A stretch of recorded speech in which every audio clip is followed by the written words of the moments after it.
वैशाख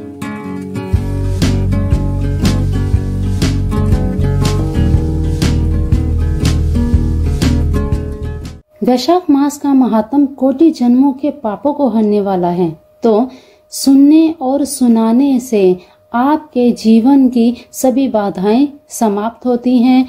जो भी अध्याय में बताया जाता है उनमें से एक भी कार्य आप अगर कर लेते हैं, जीवन धन्य धन्य हो जाता है। तो अवश्य इन अध्यायों को बड़े ध्यान पूर्वक सुने, अपने घर में बच्चों को भी सुनाएं ताकि उन्हें भी संस्कार प्राप्त हों। तो चलिए आज तीसरा अध्याय आरंभ करने से पहले बोल देते हैं एक बार जय राधे कृष्णा, ओम नमो भगवते वासुदेवाय। तीसरे अध्याय में नारद कहते हैं, जो मनुष्य वैशाख मास में ब्राह्मण को सुंदर चारपाई दान करता है और उस पर सोए हुए ब्राह्मण को हवा करता है, तो संपूर्ण धर्मों के साधन से उसका शरीर निरोग रहता है। वह योगियों से भी दुर्लभ मोक्ष पद को पाता है। उसके पाप ऐसे ही जल जाते हैं जैसे अग्नि के स्पर्श से कपूर जल जाता है। उस पलंग पर ब्राह्मण के सोने से जीवन भर के जाने व अनजाने पाप नष्ट हो जाते हैं।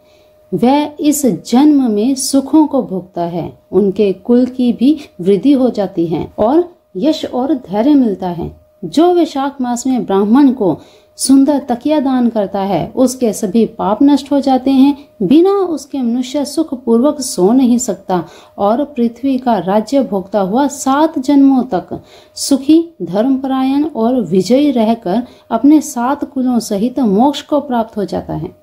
जो वैशाख मास में चटाई या आसन का दान करता है, जैसे जल में पड़ी हुई वह भीगती नहीं, जल से अलग रहती है, ठीक वैसे ही वह मनुष्य संसार के सब धर्मों से अलग रहता है। चटाई और आसन देने वाला व्यक्ति आसन और शैया पर बैठकर सुख भोगता है। जो पुष्प और कुमकुम का दान करता है वह सार्वभौम राजा होता है। जो जल से भीगी हुई चंपा और कुश का दान करता है, सब पापों से दूर होकर सर्व सुखी देवताओं की सहायता से मोक्ष प्राप्त करता है। जो मेष संक्रांति में केतकी और मल्लिका का दान करता है, वह भगवान की आज्ञा से मोक्ष प्राप्त करता है। जो सुपारी, सुगंधित द्रव्य और नारियल का दान करता है, वह 7 जन्म तक ब्राह्मण के घर जन्म लेकर 7 कुलों सहित विष्णु को प्राप्त होता है।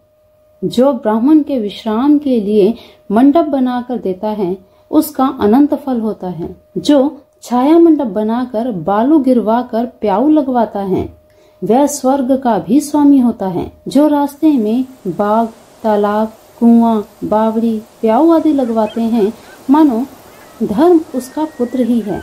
उत्तम शास्त्रों का सुनना, तीर्थ यात्रा, जलदान, सत्संग, अन्नदान, पीपल का वृक्ष लगाना तथा पुत्र, यह समान ही है। ऐसी संतान देवताओं को भी दुर्लभ है। जिनके संतान न हो, उनको इनमें से एक कार्य अवश्य करना चाहिए।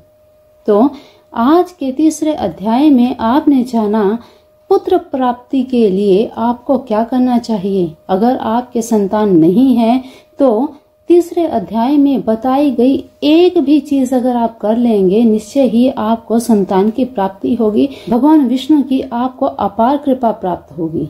तो तीसरे अध्याय में बताए गए नियमों का पालन अवश्य करें और आज के तीसरे अध्याय को यही संपन्न करते हैं।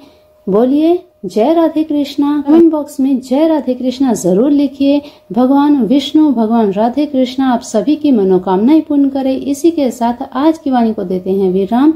मिलते हैं फिर अगले अध्याय में। तब तक के लिए अपना ध्यान रखिए, मस्त रहिए, स्वस्थ रहिए, अपने अपनों का भी ध्यान रखिए। जय जिनेन्द्र।